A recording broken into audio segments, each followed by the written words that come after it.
able to recall. Hi everyone, I'm Fudong, and I'm a second-year PhD student from Dr. Yuan's group. My research interests lie in the theory and application of deep learning. Specific topic includes deep learning safety, deep learning for imbalance classification, deep learning for climate change. And today, I'm going to present vision transformer. This paper published at ICLR 2021, and the authors are from Google brand. The reason why I want to present this paper is that this year, vision transformer is the trend in deep learning and computer vision. For this paper, its citation is over 6,000.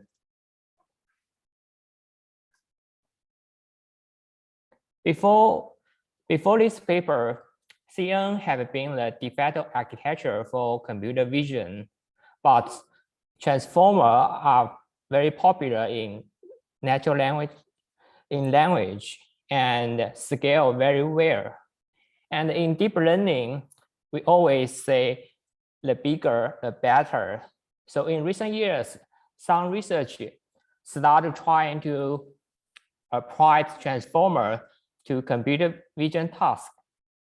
But prior to this work, existing study are trying to combine the CNN with the transformer. And this work is the first pure transformer architecture in the computer vision.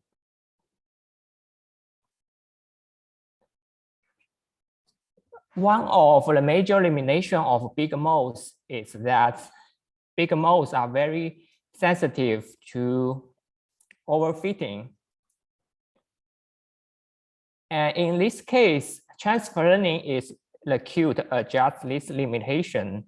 In transfer learning, we first will train the big models on a very large data set, and then we will use the pre-trained model to fine-tune our downstream tasks. And this figure shows an example. In this figure, the x-axis is we increase the number of training data size, and the y-axis is the performance. The right line is transfer learning. The blue line is training from sketch. We can see at this point, transfer learning significantly outperforms training from sketch. So transfer learning works very well for small data tasks.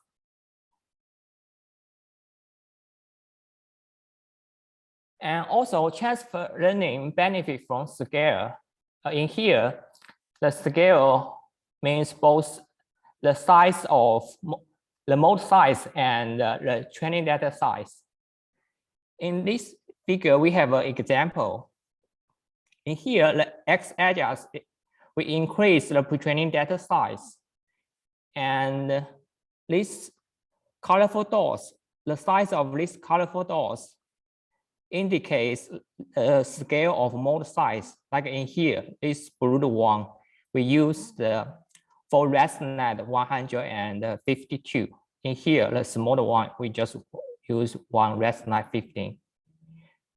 So from this point, we can see transfer learning is benefit from both the pre-training data size and the model size.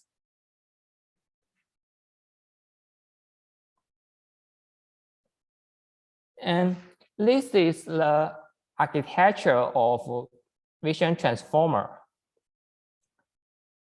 Let's start from here. In vision transformer, at first, it separates a whole image into several fetches. In this example, the fetch number is 9.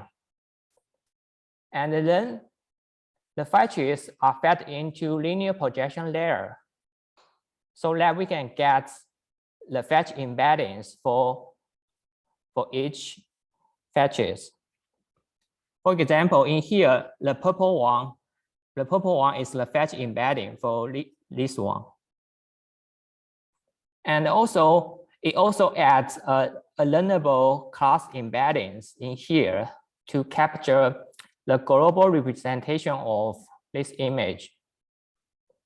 And these blue numbers indicates the position embeddings in here. For example, in here, this is the first fetches, so its positional embedding is first, and this is the last embedding, so its positional embedding is 9. And it will add the fetch embedding and the positional embedding. After that, these are fed into the transformer encoder to perform global self-attention. Finally, the output of the class embedding in here is fed into the MLP heads for classification tasks. And in this architecture, you have any questions?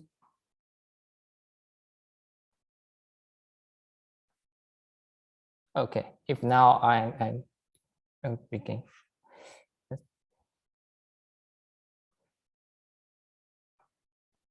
In this paper, the author proposed 3 scales of a vision transformer: ViT base, ViT large, and ViT huge.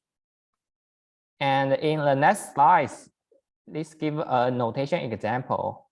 For example, in here, ViT-arrow means that it's the ViT large, and 16 indicates the fetch size. In here, 16 means that this fetch contains 6 multiplied 6 pixels. And in here, the layers, we can see in different scale of modes, the layers are different. In here, the layers means that the number of the transformer blocks in here, in this one. And the hidden dimension size in here is it's the hidden dimension for these fetch embeddings. And the LP size is the hidden dimension for MLP head.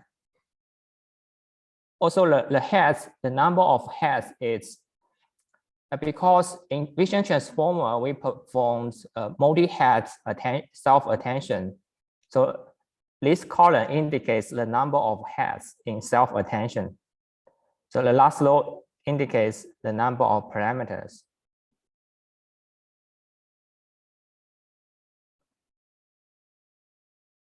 In this paper, the authors also explored the ViT CNN hybrid mode. We can check in this figure. In a pure vision transformer, in here, they also use the linear projection layer, but in a hybrid mode, they also use a ResNet to get its fetch embedding. You can see here, this is the whole image. We will use the feature map of CNN to get the fetch embeddings. Then we arrive in here. Then we will add the positional embeddings, then fit into the transformer encoder.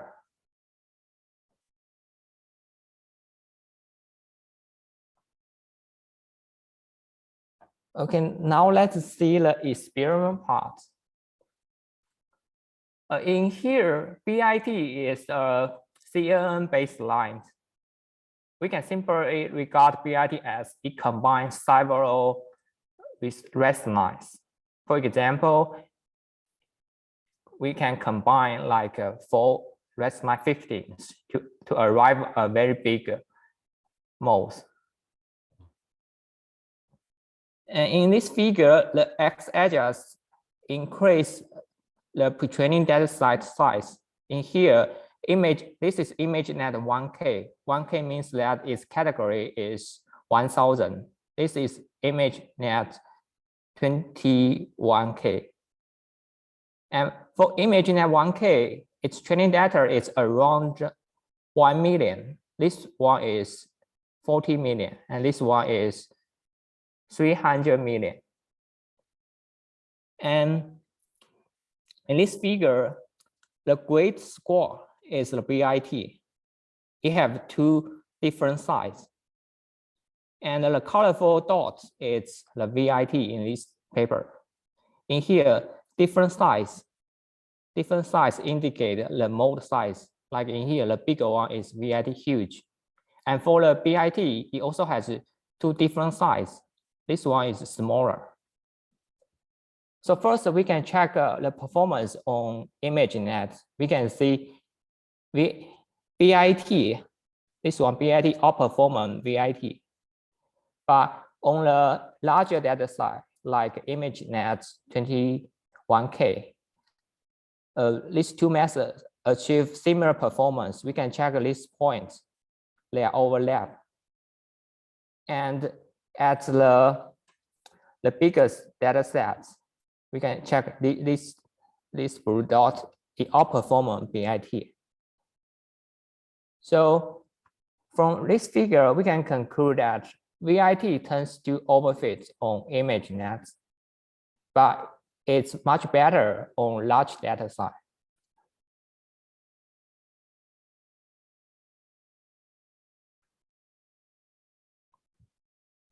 In this figure, the author wants to show the effect of pre-training computational overhead on the vision transformer. In here, the author used three different modes. The first one is a vision transformer. The second one is ViT. And the third one is the hybrid mode. In here, the x-axis is the pre-training computational overhead. For example, like in this point, like at this point, the author trained the vision transformer for 7 epochs, but in here, in this point, the author trained the vision transformer for 40 epochs. This is how they calculate the computational complexity. And the y-axis is the transfer accuracy, which means that after pre-training, they will fine-tune on the ImageNet 1K, then to calculate the accuracy. First, we can check the performance of ViT and the performance of ViT. We can see at all scales, the blue dots are better than the grade score. And on the other hand, we can check, we can compare the performance of ViT and the hybrid mode. We can see on the small scale in here, the hybrid mode achieve better performance than pure vision transformer. But when the large scales, we can see they overlap these 2 points. So from this figure, the author conclude that ViT gives good performance at all scales compared to CNN baseline. Also, ViT CNN hybrid modes offer a good deal at the small scale in here, but the benefit diminishes at the large scale in here.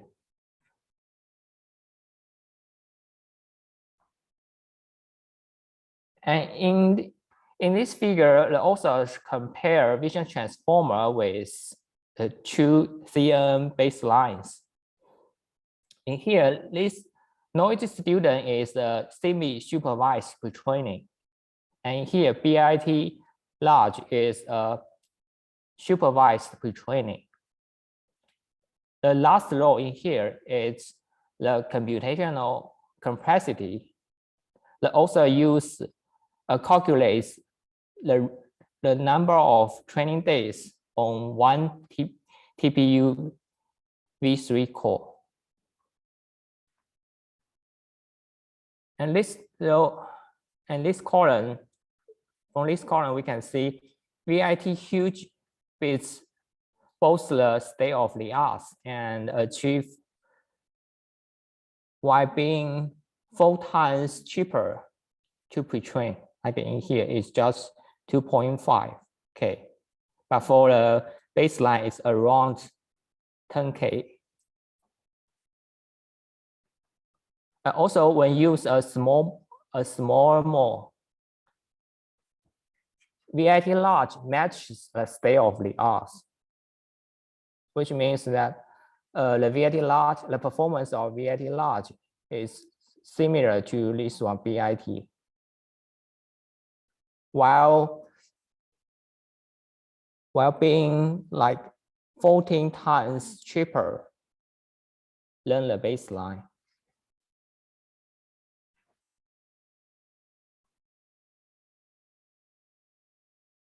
So in conclusion, this paper is the first pure transformer architecture in computer vision, and vanilla transformer are surprisingly good at image classification. And also, compared to CNN, vision transformer is more computation efficient and is easier to scale up to big mode size. And also, since this is the first work on pure vision transformer, they have 3 limitations. The first one is data hungry. Like in previous, okay, let me go back. Like in these experiments, we can see only the training data size. We can see in here, ViT overfit on image nets 1K. And in this paper, the author claims that to achieve a better performance, the training image need to at least 40 millions. And also, in the transformer encoder, global self-attention it's computational and memory habits. In self-attention, it's in terms of computational and memory capacity, it's quadratic to the image size. And in the last section of this paper, the author also conduct experiments on self-supervised pre-training, but it achieved poor performance on self-supervised pre-training.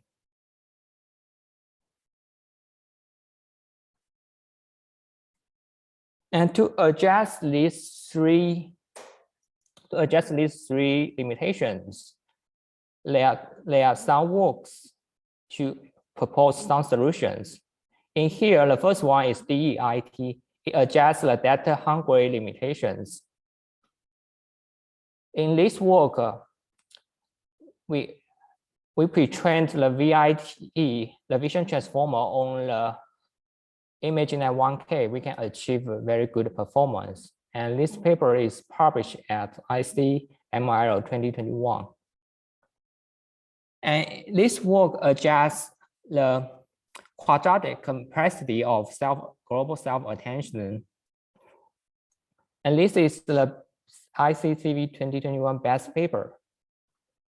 And in this work, the author proposed the author adjusts the poor performance on self-supervised pre-training.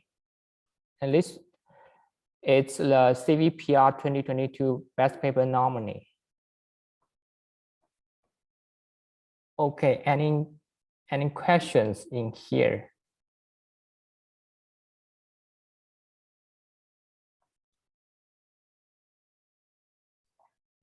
Because okay. my presentation is ending here. Okay, so Fudong, can you go back to the flow chart of the vision transform? I think so. Don't just show what's this, and it would be better you give some explanations why they have this design, and why this design can help to improve the performance. Okay, got a point. And first, I will explain why we need these linear projection layers. In here, we can see, let's say the fetch size is 16 multiplied 16 in here. Because in the hidden dimension is much larger, we can see in here, the hidden dimension is around 700 or 1000. So we need linear projection layer to project the fetches, these original pixels to the hidden dimension in here. And this is why we need linear projection layer. And for the projectional embeddings, like in here, because when we performed, unlike CNN will have like some inducive bias, like location, like, but in self-attentions, when perform self-attentions, it will lose the positional information. So like in here, the numbers, the relative numbers is to indicate like the relative position in the original image. This is why they use the positional embedding. And also for this learnable class embeddings, and this is follow because vision transform is adopt the idea in bird. In the bird, the authors propose a class tokens to capture the global representation of the whole image, the whole sentence. Like in here, the class embeddings is to capture the global informations of the whole image. Because we can check in here in the NLP head, we only use these tokens for classification. Although in some other works, like in the master, in this work, okay. Although like in this work, the authors propose other solutions to address this problem. They kind of like in here, they drop these class tokens. For here, they just use a global polling to get its global representations, which achieve very good performance. And also, like, people also discuss why we need to like separate the images to these fetches. Yeah, from my experience, I think because the author didn't discuss this part. From my experience, I think because when perform the self-attention, the complexity is quadratic to the number of fetches. This one. So if we use like for we don't use the fetches. Instead, we use each pixels. Like the complexity were too heavy, so we cannot. Like a normal GPU cannot afford the computational complexity in here. And also, like for here, okay. Like in here, we can see the author conclude that why the hybrid architecture performs good at small scale, like in here. Although the author didn't discuss about like why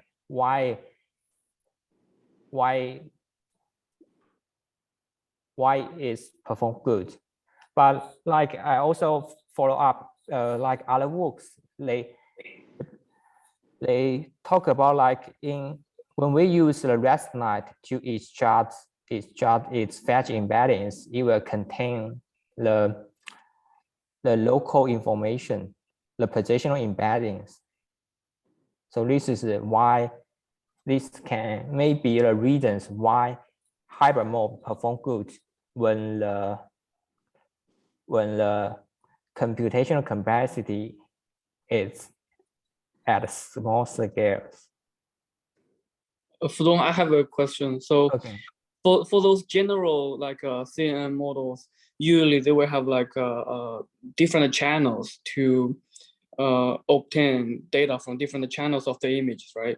But here, I mean, for the vision transformer, basically they're trying to separate a figure into multiple sub-figures, right? And they don't do anything with the channel, with any like you know, those extra information. Yeah, I got your point. Like in CNN, we like for the RGB image, we will set the channel to 3, and for like MNIST, it's a grayscale. It will set to 1. And your question is like in vision transformer, whether we need to set it, right? Right. In here, we also need to set the channels, because in here we can see it's kind of flattened, so the channel will affect flatten. Okay, but I mean, from this figure, I didn't see any channels, right? Because yes, they're basically colorful images. But in their code, when they implement it, they also set like the channel as a parameter. So when we try to generate the embedding, we will include like different data of different channels. Yes, we needed to include channels. Okay, I see. Okay, thank you. But in here, I think like for here, the best benefit of vision transformer compared to CNN, I think it's when we want to increase the mode size, we just add more layers. It's enough. Although like in CNN, we can add like add more like a ResNet box, but we also need to care about like the channels you mentioned, because Fudong, I did not get your point how to include the channel, because for example, if a channel is 3, so you should have 3 group, so you will like flatten all these 3 together. But if you do this, how to indicate this position information? Like you will have 3 for the index 1, 3 for index 2. It's like this. No, the position embedding is just for the fetches. Okay. But if like now you can see you have 1 input. Now if you have 3 channel, you should have 3 input. How to handle this? You will okay for this.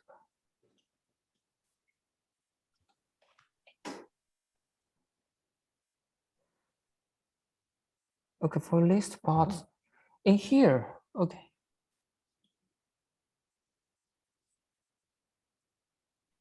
So you get my point, right? Yeah, I got your point, but I kind of forget about like the detail in their implement. At least for each fetches, we only need 1 positional embeddings.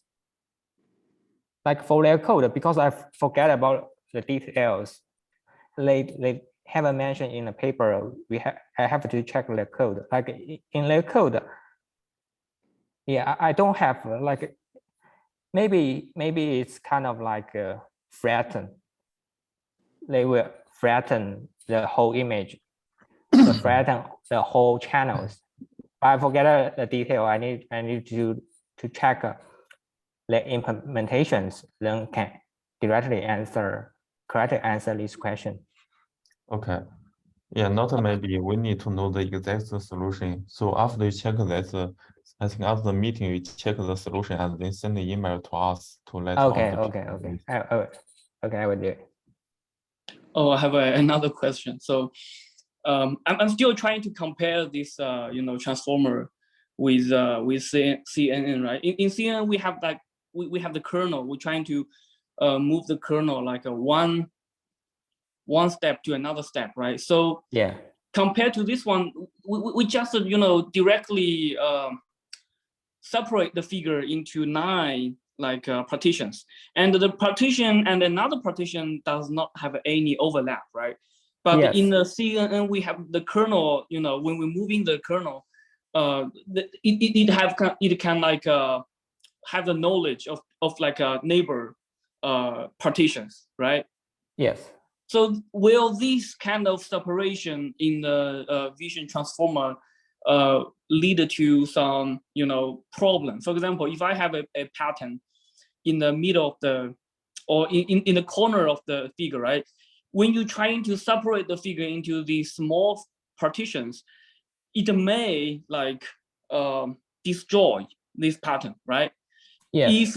If we are using CNN, because when the kernel moving, a step by another step, we can still share the knowledge, right? It's not like partitioned that like small, but here it's like the small partition themselves do not have any overlap. Then it probably will destroy the pattern.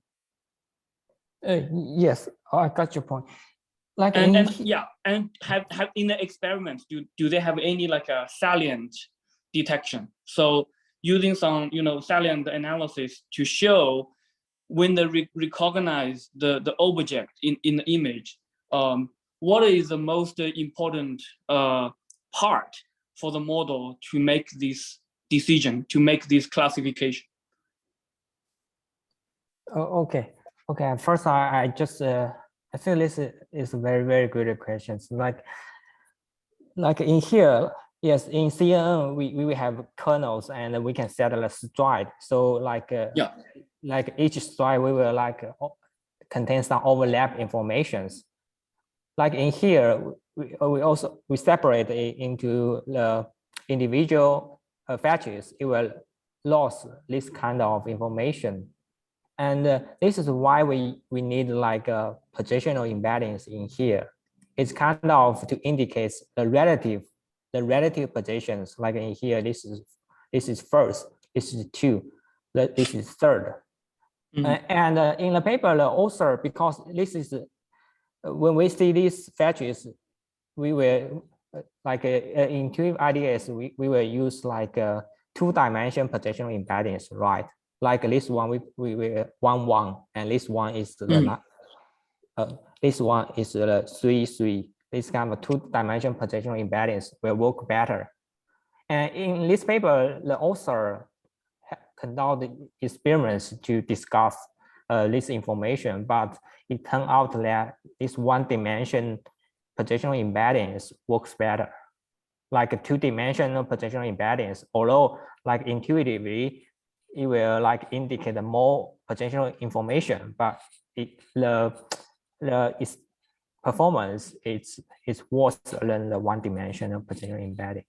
Do they provide any explanation, say why the 1-dimension position embedding is better than the 2-dimension one? You mean explanation? Explanation. Do they provide any reasoning why the 1-dimension is better than 2-dimension? In the main paper, they don't give the explanation, but they kind of like say they kind of use this observation to explain like why pre-training vision transformer require a large size of data. Okay. Because compared to CNN, vision transformer are more sensitive to the overfitting. And yeah, but some recent work have like tried to inject, like you mentioned, like the overlapping, like the kernel, the high level kernel idea into the vision transformers. Some work have tried to like use, they don't want to lose like the positional embeddings, the positional information in the images. So they kind of like use different, they have some solutions to inject these inducive files.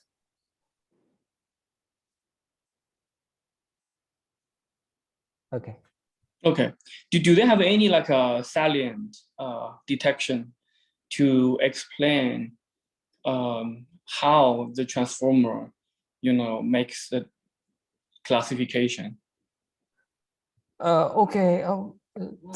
Can I? Okay, I need to share the paper. Okay.